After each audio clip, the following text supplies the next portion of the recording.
साहिल लुधियानवी की ज़िंदगी का एक सच्चा वाक़या जो उन्होंने अपनी इस नज़्म में कहा है, वो नज़्म ये कि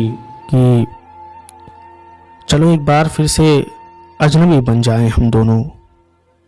न मैं तुमसे कोई उम्मीद रखूं दिल नवाजी की, न तुम मेरी तरफ देखो गलत अंदाज नज़रों से, न मेरे दिल की धड़कन लड़खड़ाए मेरी बातों से, न ज़ाहिर हो तुम्हारी कशमकश का राज नज़रों से।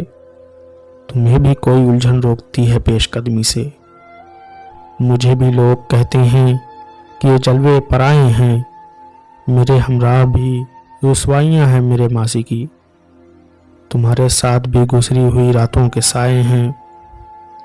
तारुफ रोग हो जाए तो उसका भूलना बेहतर, ताल्लुक बोझ बन जाए तो उसको तोड़ना अच्छा। वो अफसाना जिसे अंजाम तक लाना न हो मुमकिन, उसे खूबसूरत मोड़ देकर छोड़ना अच्छा। चलो एक बार फिर से अजनबी बन जाएं हम दोनों। चलो एक बार फिर से अजनबी बन जाएं हम दोनों। साहिल लुधियानवी।